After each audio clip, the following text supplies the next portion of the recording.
யோக ஞான சித்தர் ஓம் ஸ்ரீ ராஜயோக குரு சரணம்.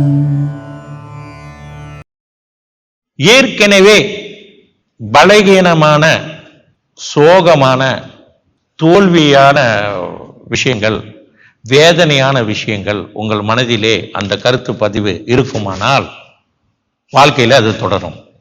உதாரணத்துக்கு சின்ன வயதுல ஒரு 14 வயதுல ஒரு விஷயம் நடந்திருக்கலாம். ஆண்களாக இருந்தாலும் சரி, பெண்களாக இருந்தாலும் சரி, மிக மிக பாதிப்பான ஒரு விஷயம் நடந்திருக்கு. மனதை மிகவும் பாதித்த ஒரு விஷயம். அது நீங்க பெரியவர்கள் ஆனாலும் அது தொடர்ந்து கொண்டே தான் இருக்கும். எப்படி தொடரும்?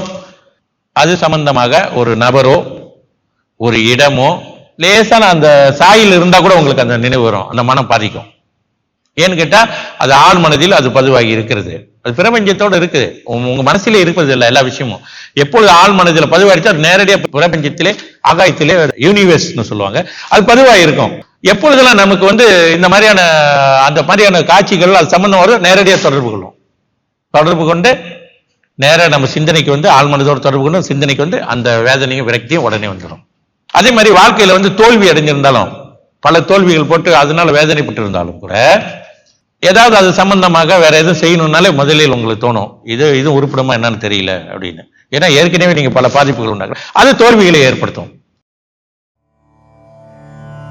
யோக ஞான சித்தர் ஓம் ஸ்ரீ ராஜயோக குரு சரணம்.